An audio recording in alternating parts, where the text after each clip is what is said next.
Good morning to all my dear students. Today I am going to explain you all subject science of class 5. Chapter number 12. The name of the chapter is the universe. मतलब ब्रह्मांड के बारे में यहाँ बताया जा रहा है.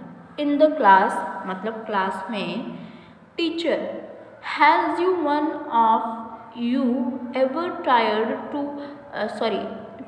to count the star in the night sky. Teacher है यहाँ पे पूछ रही हैं कि क्या आप लोग में से किसी ने कभी भी जो आसमान में तारे होते हैं रात को उनको कभी गिनने की कोशिश की है. रीता तो रीता बोलती है yes sir but they are countless. हाँ लेकिन वो काउंटलेस हैं, गिनने के योग्य नहीं हैं. Teacher yes they are countless. If we count the star for whole life we cannot complete the counting. They are nearby 10 to the power 22, one followed by 22 zeros. तो यहाँ पे बता रहा है कि मतलब जो टीचर है वो कह रहे हैं कि ये बात सही है कि आप तारों को नहीं गिन सकते. अगर आप तारों को गिनेंगे तो आप शायद पूरी लाइफ लग जाएगी तो भी तारे नहीं गिन पाएंगे. इट मीन्स कम से कम 10 पे पावर 22. इट मीन्स 10 पे पावर 10 को 22 बार लिखेंगे तब जाके शायद इतने तारे हों. Tom but sir we see only very few. लेकिन सर हम तो तारों को बहुत कम ही देखते हैं, मतलब तारे बहुत कम ही रहते हैं आकाश में. Teacher yes we see very few because the universe is very vast and our earth is very small when compare the universe. It tell you more about the heavenly bodies. Listen carefully. फिर teacher बोलती हैं कि हाँ हम बहुत कम ही देख पाते हैं क्योंकि जो ब्रह्मांड है वो बहुत ही बड़ा है और हमारा अर्थ जो है वो बहुत ही छोटा है. तो इस वजह से हमें वो सारी चीज़ों के बारे में जानना चाहिए, हेवनली बॉडीज़ के बारे में. चलिए अब ध्यान से सुनिए. अब यहाँ बता रहा है कि आप रात को तारों को मतलब आसमान में देखिए, आप को हजारों तारे छोटे छोटे मतलब ग्लिटर टाइप के आपको छोटे छोटे चमकते हुए चीज़ दिखाई देंगे. वो क्या होते हैं? वो जो है तारे होते हैं ये इतने छोटे होते हैं कि मतलब हमें यहाँ से तो बहुत छोटे दिखाई देते हैं लेकिन असल में ये हमारे अर्थ से भी बड़े होते हैं और यही हमारे यूनिवर्स बनाते हैं. ठीक है, ये बहुत ही प्यारे दिखते हैं, छोटे छोटे स्टार्स होते हैं. और आपको जैसे पता होना चाहिए कि हमारे जो हमारा सोलर सिस्टम है उसमें 8th नंबर पे हमारा क्या अर्थ आता है और अर्थ का एक नेचुरल सैटेलाइट है जिसको हम कहते हैं मून और ये हमारा क्लोजेस्ट नेबर है, मतलब हमारा पड़ोसी है.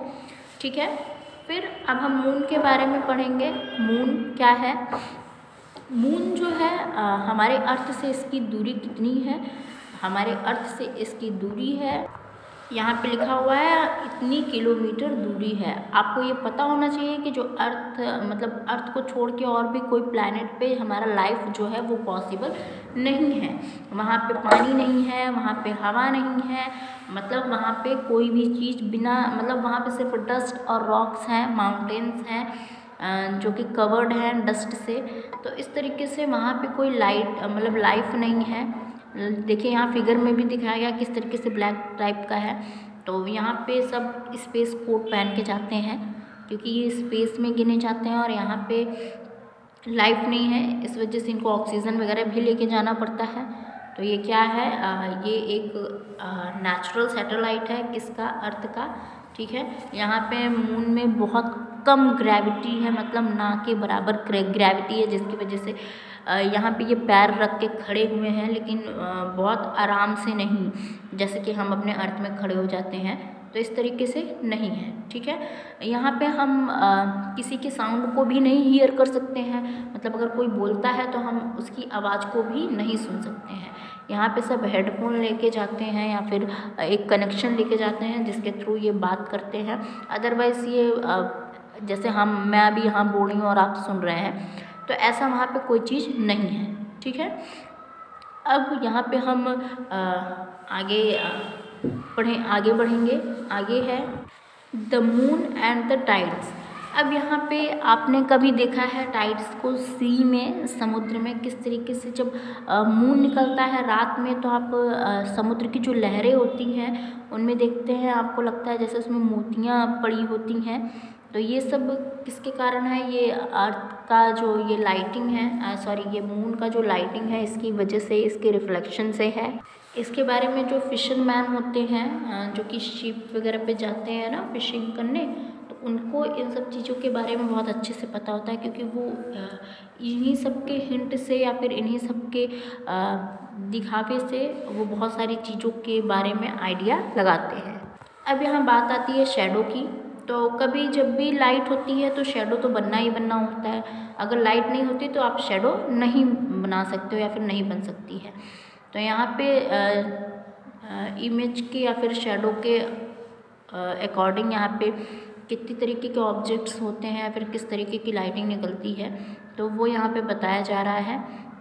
ओपेक्यू होता है, ट्रांसलूसेंट होता है और ट्रांसपेरेंट होता है। तो ओपेक्यू के बारे में हम पढ़ेंगे कि ओपेक्यू किस तरीके की लाइट को निकालता है अपने में से या फिर किस तरीके से ये ग्लास होता है। ठीक, तो ये ओपेक्यू जो होता है वो ऐसा होता है कि इसमें से लाइट पास नहीं होती है, ये इसमें शैडो भी क्लियर नहीं आती है। जैसे कि वुड है, ह्यूमन बॉडी है, अगर आप टॉर्च को ह्यूमन बॉडी पे डालोगे तो ऐसा तो है नहीं ना, ह्यूमन बॉडी के बॉडी में से निकल के पीछे की तरफ लाइट आ जाए, ऐसा तो हो नहीं सकता है। वुड भी यही इसका मतलब एग्जाम्पल है। तो ओपेक्यू क्या होता है? जो कि अपने आप में लाइट को नहीं जाने देता है। ट्रांसलूसेंट की बात आती है तो ट्रांसलूसेंट में क्या होता है? इसमें लाइट की कुछ पार्टिकल्स पास होती हैं, सब नहीं। तो जैसे बटर हो गया, पेपर हो गया, सॉरी बटर पेपर हो गया, फ्रोस्टेड हो गया, ग्लास हो गया। तो ये क्या है? ये सारे एग्जांपल्स हैं जिससे कि जो लाइट है वो बहुत ही कम मात्रा में एक जगह से दूसरी जगह जा पाती है। ट्रांसपेरेंट की बात करें तो जो ट्रांसपेरेंट होती है वो पूरे तरीके से लाइट को आर पार दिखने में मदद करती है। मतलब अगर आप टॉर्च जलाते हैं तो जितनी लाइट इधर है जस्ट उतनी लाइट उस तरफ चली जाती है। ठीक है, तो ये है ट्रांसपेरेंट, ट्रांसलूसेंट और ओपेक्यू। नेक्स्ट है यहाँ पे इक्लिप्स के बारे में। इक्लिप्स क्या होती हैं उसके बारे में हम पढ़ेंगे। इक्लिप्स भी एक शेडो होता है जो कि स्पेस में फॉर्म होती है, स्पेस में मतलब दिखाई देती है, ऐसे हम उसको नॉर्मली नहीं देख सकते हैं। तो ये जिसे बोलते हैं ग्रहण। तो यहाँ पे सोलर इक्लिप्स के बारे में बताया गया है। सोलर इक्लिप्स क्या होती है? जैसे जो सूर्य ग्रहण होती है वो उसके बारे में है, कैसे सूर्य ग्रहण लगता है या सोलर इक्लिप्स कैसे होती है। वो है कि जब इक्लिप्स होती है तो जो मून होता है वो अर्थ और सन के बीच में आ जाती है, तब क्या होता है? सोलर इक्लिप्स लगता है। तो ये देखिए यहाँ पे ये सन है और ये अर्थ है और फिर ये बीच में मून है। तो क्या मून इन दोनों के बीच में आ जाता है, तो देखिए ये किस तरीके से सोलर इक्लिप्स प्रोड्यूस हो जाता है। ठीक है, इन द सेम वे अब ल्यूनर इक्लिप्स क्या होता है? जो ल्यूनर इक्लिप्स होता है वो क्या होता है? जब अर्थ जो है सन और मून के बीच में आ जाता है तो कौन सा इक्लिप्स प्रोड्यूस होता है? Lunar Eclipse. ओके, और ये बहुत बड़ा शेडो क्रिएट कर देता है, तो ये क्या हो जाता है? ल्यूनर इक्लिप्स हो जाता है। ठीक है, फिर उसके बाद यहाँ पे आर्टिफिशियल सैटेलाइट्स के बारे में बताया जा रहा है कि आर्टिफिशियल सैटेलाइट्स क्या क्या होते हैं। आर्टिफिशियल मतलब मैन मेड होते हैं, मशीन्स होती है जो कि रॉकेट के थ्रू कहाँ पे? अर्थ से स्पेस में भेजा जाता है।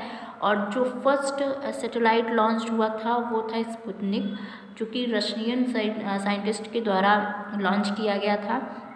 और भी बहुत सारे सैटेलाइट हमेशा लॉन्च होते रहते हैं। इंडिया ने भी बहुत सारे सैटेलाइट को लॉन्च किया है, जैसे कि आर्यभट्ट, भास्कर, इनसेट ए, इनसेट बी, एप्पल, रोहिणी और सैटेलाइट्स। इस तरीके के बहुत सारे सैटेलाइट्स उन्होंने इन्वेंट किया है, मतलब डिस्कवर किया और भेजा भी है स्पेसेस में। बहुत सारे स्पेस में सैटेलाइट भेजा गया है और इस तरीके से वो बहुत सारे चीज़ों में काम आती है। जैसे कि कम्युनिकेशन के लिए सैटेलाइट इनसेट भेजा गया है, जो कि टेलीफोन वगैरह में कन्वर्सेशन में प्रॉब्लम नहीं करती है, इसके लिए भेजा गया है। और टेलीविज़न पे प्रोग्राम अच्छे से आए, इसके लिए भेजा गया है। वेदर सैटेलाइट भेजा गया है, जो कि वेदर कास्टिंग के लिए अच्छा होता है, कैसा है हमारे लिए वेदर अच्छा है, ख़राब है, क्या होने वाला है, तो इस सब की जानकारी सैटेलाइट्स देते हैं। बहुत सारे सैटेलाइट्स फोटोग्राफी के लिए गए हैं, अर्थ के सरफेस पे क्या चीज़ कैसा है या क्या सिचुएशन है, इन सब की फ़ोटोज़ जो होती है वो सारी शूट करने के लिए, फ़ोटो क्लिक करने के लिए ये सारे भेजे जाते हैं सैटेलाइट। ओके, अभी हाल ही में भेजा गया है रिमोट सेंसिंग, तो ये सैटेलाइट फोटोग्राफी के लिए भेजा गया है। चलिए अब हम एक्सरसाइजेस करते हैं। First is our earth is one of the dash planet of the solar system, so your answer is 8th। Second is the gravity of the moon is dash that of the earth, so your answer is 1/6. Okay. Third is the dash is the natural satellite of the earth, so your answer is moon. Now filling the blanks. First is the dash is our closest neighbor, so your answer is moon. Second is the moon reflect the dash falling on it, so your answer is sunlight. Third is eclipse is a dash too, eclipse क्या है, shadow. Okay. Fourth is dash are used to forecast the weather, so your answer is weather satellites. Now true false. First is the moon's gravity causes tides, false. Second is shadow are shortest in the morning, true. Third is the moon has its own light, false. Fourth is in solar eclipse the moon comes between the sun and the earth, false. Fifth is artificial satellites are sent into space with the help of aeroplanes, false. Now filling the match the following. First, moon, which will match in C. Second, the moon's gravity, it will match in D. Third is eclipse, it will match in A. Fourth is satellite, which will match in B. Okay, in this way your chapter is completed. That's it for today. Thank you so much.